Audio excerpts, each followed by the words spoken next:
21세기 사도행전을 쓰며 사는 사람들 진행의 이상진 장로입니다. 오늘은 특별히 케냐에서 사역하고 계시는 피터 강 선교사님과 함께했습니다. 피터 강 선교사님 안녕하십니까? 예, 안녕하십니까. 케냐의 호산나 방송 섬기고 있는 피터 강 선교사입니다. 반갑습니다.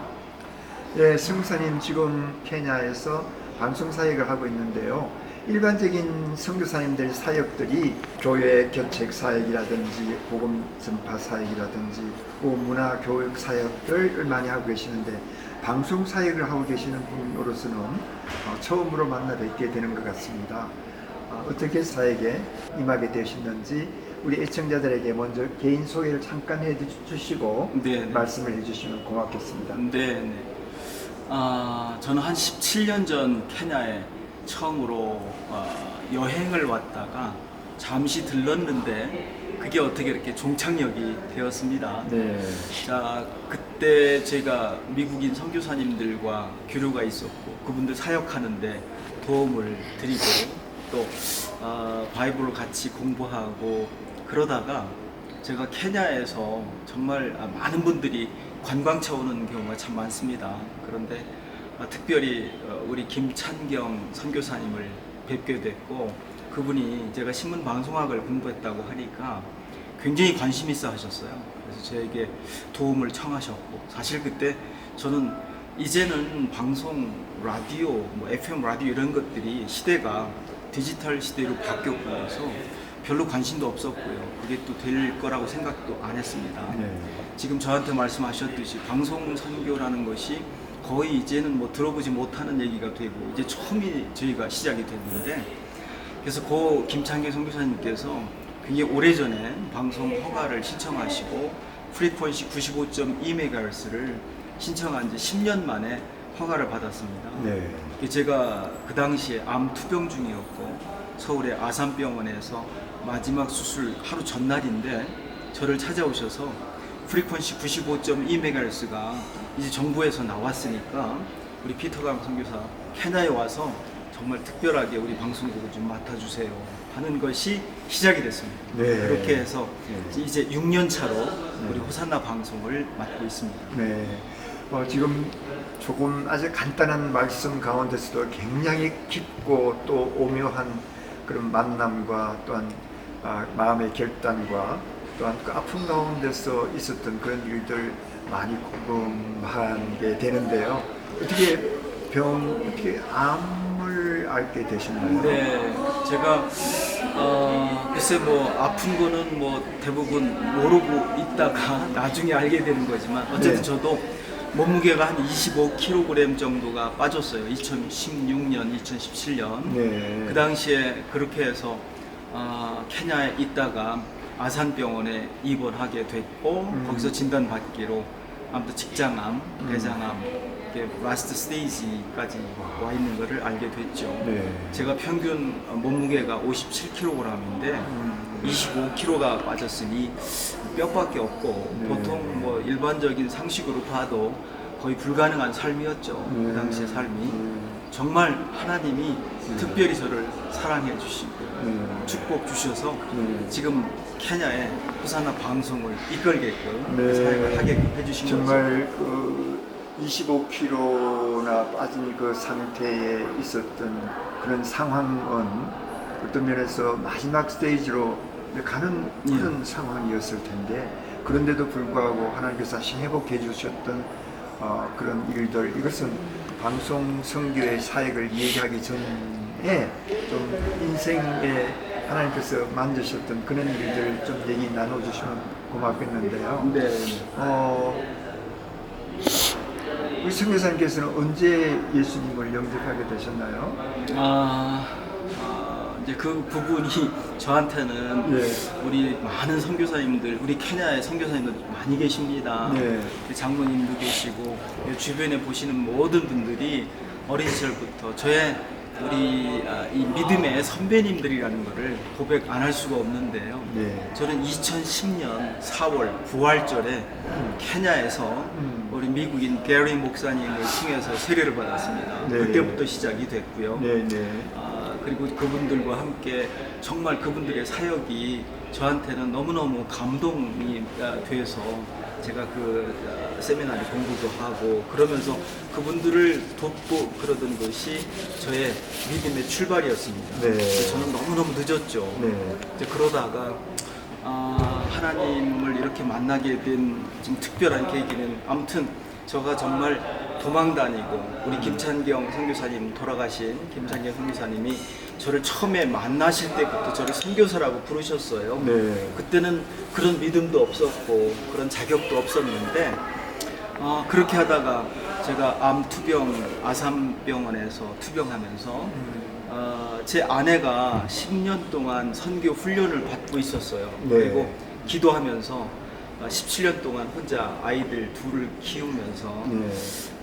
남편감을 위해서 기도를 했답니다. 네. 근데 그게 저가 된 거죠. 네. 그래서 중간 얘기가 조금 생략이 되는데 네, 네. 그렇게 하면서 제 아내하고 또 우리 고 김찬경 선교사님하고 제 마지막 수술 하루 전날 아산병원에서 만나게 된 겁니다. 네. 그래서 낮에 김찬경 선교사님께서 오셔서 저를 만나셨고 그리고 저녁에 제 아내가 처음으로 저와 얼굴을 마주한 특별한 시간이 시작이 된 거죠. 네. 근데 제가 하나님을 만나게 되고 정말 믿음으로 다시 한번 본어게인 하게 된 것은 정말 25kg 이상 빠져서 이제 희망이 없을 때 닥터도 4개월, 5개월 준비하라고 하셨고 근데 4개월, 5개월 지났는데요 죽지 않는 거예요. 네. 이게 정말 그때는 제가 어떤 기도를 해야 될까 다른 게 없었습니다.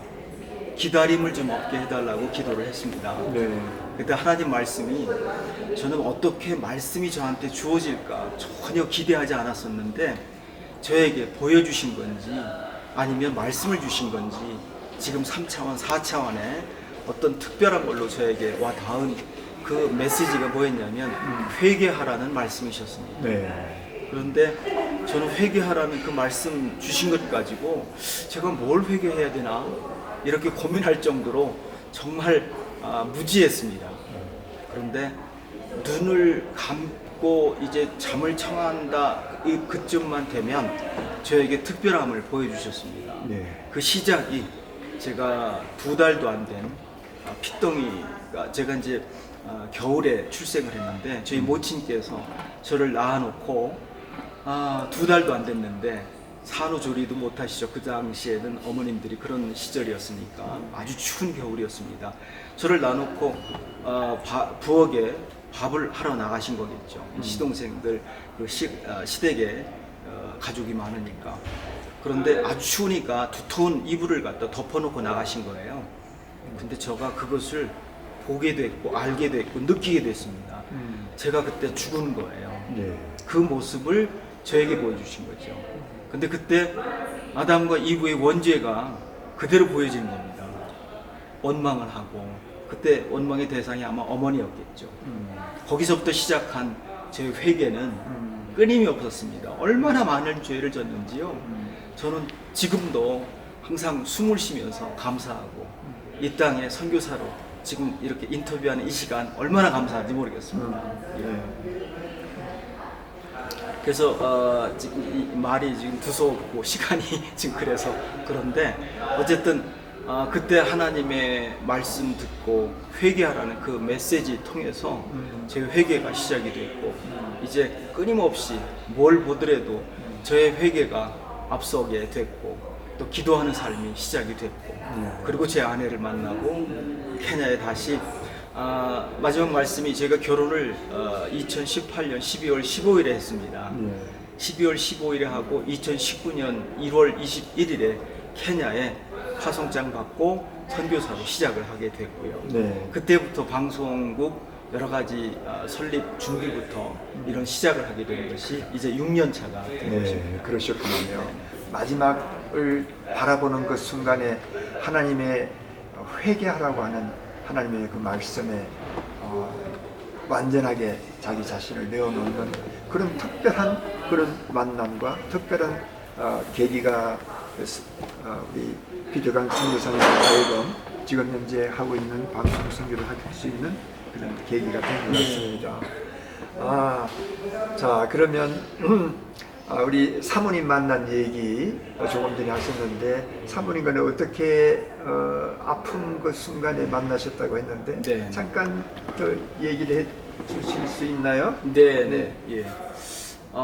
지금도 그게 해결이 안 되는 수수께끼입니다. 네. 제 아내가 저를 어떻게, 하여튼 저 아내가 제 마지막 수술 하루 전날 제 병원에 문병을 오게 됐는데, 물론 그 전에 전화 연락이 돼서, 소통은 이미 했었습니다. 네. 그래서 인사만 한 그런 상태이고, 저가 아프리카에서 온 아무개입니다. 요 정도밖에 몰랐고, 네. 그리고 제 아내는 분명히 제가 얘기했습니다. 저는 암 환자고 이제 언제 죽을지도 모르겠고 아무튼 완쾌된 이후에 볼 수 있겠다 하는 얘기를 했는데, 기도를 하면서 제 얼굴을 미리 하나님께서 보여주셨다고 합니다. 네. 저는 그거를 믿지 못했는데 직접 제 병원에 와서 저가 병실에 있는 저를 금방 보고 찾을 정도로 네. 정말 오랫동안 같이 있었던 그 부부 이상의 뭔가를 서로 느끼게 해주셨습니다. 네. 그런 만남이 시작이 됐는데, 네. 하나님이 제 아내를 너무 사랑해 주셨나 봐요.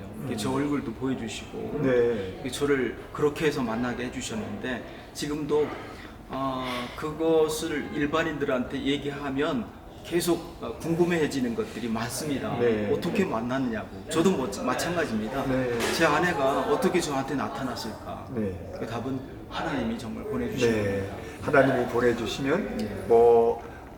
모든 기적이 일어나고 사람으로서는 기적이라고 할 수 있는 그런 많은 일들도 일어나는데 하나님이 보내주신 짝을 그 가장 어려운 상황, 마지막 수술 앞둔 바로 그 전날 이렇게 만나서 서로 사랑을 고백하고, 사랑이라기보다도 하나님께서 맺어주신 하나님의 약속의 말씀을 받은 것을 서로 고백한 것 같아요. 지금 말씀을 네. 들으니까 그렇게 했던 21세기 어떤 무슨 판이라 그럽니까? 그 사랑 로미오 줄리엣 같은 제 아내가 그래요. 너의 짝 보아스라고 너의 남편감이라 하고 하나님이 직접 말씀을 해주셨답니다. 네. 저에겐 말씀 안 해주시고 제 아내한테 말씀을 주셨으니까. 내 짝 보아스로다 이렇게 말씀을 하신 그것을 또 그대로 믿음으로 받고 그 고백이 일어나고 현실화된 것을 보면서 아마 지금 또 그때의 생각을 그때를 생각하면 사람 살다가 어떤 때는 힘들고 또 어려울 때도 있고 또 어떨 때는 또 서로 의견이 다 다를 때도 있겠지만 그럴 때마다 아마 그 순간들이 생각나지 않을까 생각이 되는데 어떻습니까? 예. 저는 전적으로 제가 60년 살면서 이렇게 혼자 살다가 같이 짝을 만나게 해주셔서 지금 짧은 삶인데, 네. 우리가 암투병하면 보통 5년 정도의 5년까지 이상이 없을 때 암 프리 선언을 받는 게 한국의 병원의 일반적인 그 방법이지 않습니까? 그래서 작년 겨울에 제가 한국에 가서 다시 체크업을 하고 닥터로부터 정말 이제 건강하다는 말씀을 들었습니다. 네. 그 얘기를 듣고 제 아내가 저하고 이렇게 살면서 6년, 저는 근데 처음 지금 제 나이에 제 친구들이나 결혼 생활을 오래 한 친구들을 보면 어떻게 저렇게 오래 결혼 생활을 할 수 있을까. 저는 이제 6년 차인데 모든 것이 신비롭고 새롭고 배워가는 상황이니까 그런 마음으로 위로받고, 어떤 어려움이 있더라도 또 남자 여자 이 다른 부분이 많기 때문에 제가 이해하지 못하는 부분도 많잖아요. 그런데 그거를 저는 이제 하나님이 특별히 이 시간을 늦게 만나게 해주셨기 때문에 저는 모든 것이 다 긍정적으로 제 아내를 사랑하는 마음을 더 크게 가져야 되겠다는 다짐을 더하게 되죠. 그렇죠.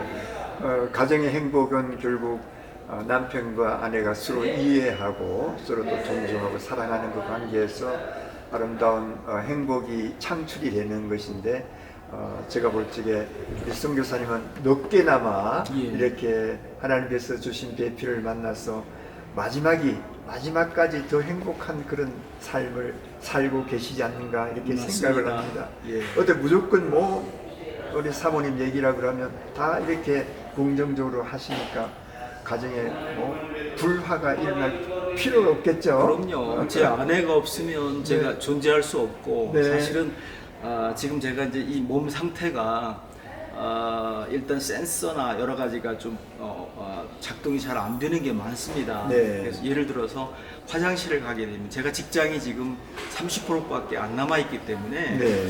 보통 사람하고 다른 이 생활을 하게 됩니다. 예를 들어서 화장실을 가게 되면 몇십 번, 네. 지금은 이제 많이 줄어가지고 한 30번 정도 화장실을 들락날락 합니다. 네, 네. 이런 것들이 제 아내한테 도움을 많이 받아야 되는 경우가 많고 특히 사역지를 가거나 어디 장거리를 가게 되면 신경을 많이 씁니다. 그곳에 화장실이 있을까, 어떤 위험 상황이 또 돌출할 수가 있기 때문에 네. 그런 모든 것, 그리고 제가 뭐 특별히 약을 먹는 건 아니지만 여태까지 누가 도와주는 이렇게 부부들을 보면 부인이 남편을 챙기는 것들을 주변에서 많이 보거든요. 예를 네. 들어서 무슨 비타민을 챙겨서 준다든가 뭐 이렇게 그런 모습을 볼 때 저한테 저런 모습이, 저런 삶이 없을 거라 생각했는데 네. 제 아내가 네. 옆에서 항상 그걸 챙겨주니까요. 네. 얼마나 감사한지요. 네. 그 아내가 없으면 제가 아마 지금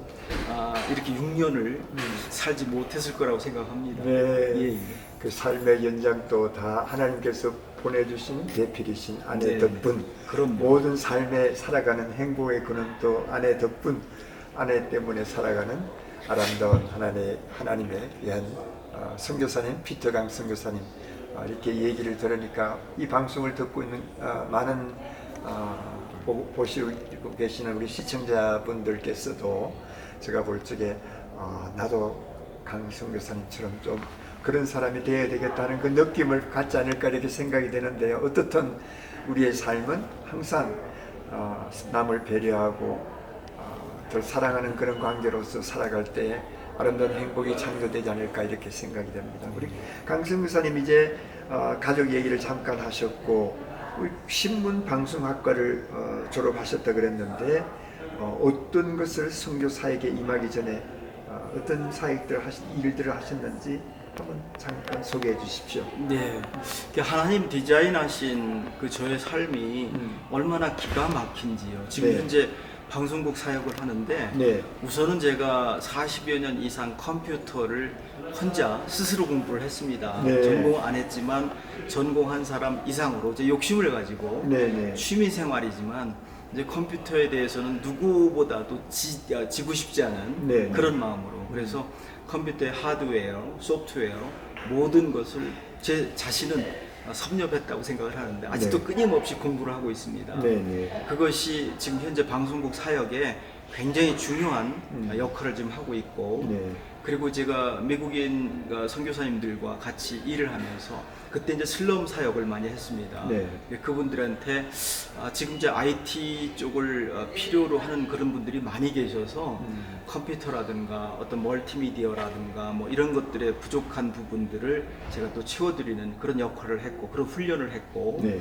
그러다 보니까 우리 방송에서 오디오 FM 라디오 방송이지만 요즘에는 이제 디지털로 인터넷을 통해서 보이는 라디오로 또 방송도 합니다. 그렇죠. 그래서 그 모든 것들이 컴퓨터를 빼놓고는 생각할 수 없는 부분이에요. 네. 그래서 저한테 그 훈련을 하나님께서 시켜주신 것이 얼마나 기가 막힌지, 그리고 제가 지난 삶에서 가장 오랫동안 했던 직업 중에 하나가 영어 선생입니다. 네. 한 20여 년 영어 선생 훈련을 또 하게 해주신 것이 이 땅에 와서 이분들과 소통이 안 된다면 불가능하겠죠. 그래서 그것이 그나마 얼마나 크게 쓰이는지 기가 막히게 저를 훈련시켰다 이렇게 생각을 하고 있습니다. 네. 예. 지금 말씀하시는 영어 티처로서의 가르치는 가운데서 또 배우고 또 소통이 이제 이루어지게 되는데 영어와 또 지금 현재 가장 필요한 디지털 시대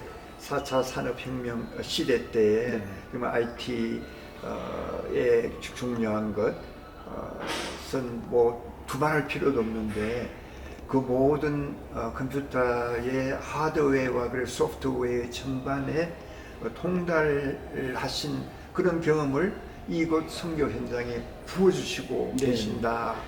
이렇게 생각이 되는데 FM 라디오긴 하지만 또 지금 보이는 라디오로서 또 동영상을 네네. 이렇게 만들어야 되고 또 편집해야 되고 그것을 또 송출해야 되는 그런 모든 여러 가지 일들을 다 할 수 있게 이렇게 하신 네네.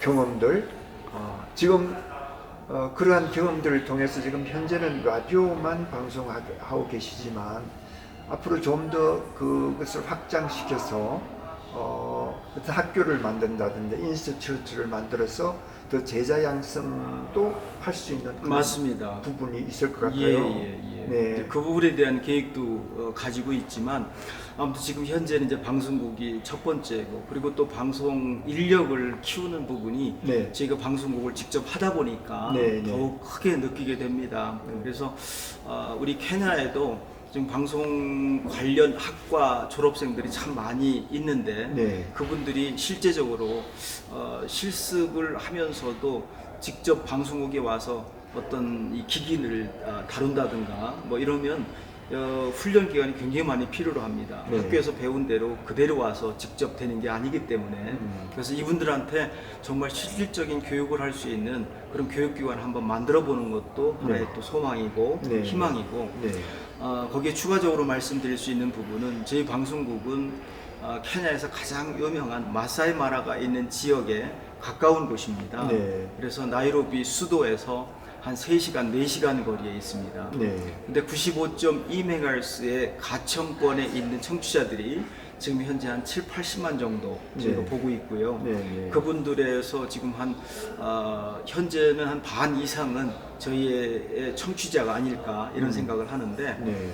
이제 나이로비에 사실 더 많은 분들이 많이 계시고요. 그리고 또 나이로비에도 저희가 소출력으로 미니 방송을 시작을 했습니다. 네. 그래가지고 똑같은 주파수 95.2MHz를 통해서 미니 출력 그러니까 15W 정도 이내에서 그 법 제도권 안에서 쓸 수 있는 그러니까 네. 우리가 허가를 받지 않고도 충분히 할 수 있는 그런 출력으로 이 슬럼 마을에 있는 주민들에게 네. 바이블 메시지를 전할 수 있고 프리칭을 전할 수 있는 네. 그런 시스템을 이제 시작을 했습니다. 네. 그래서 그거에 대한 준비를 또 인력도 많이 필요로 하고 현재는 볼런티어를 가지고 하고 있는데 앞으로는 더욱더 많은 관심 있는 분들의 도움을 좀 바라고 있죠. 네.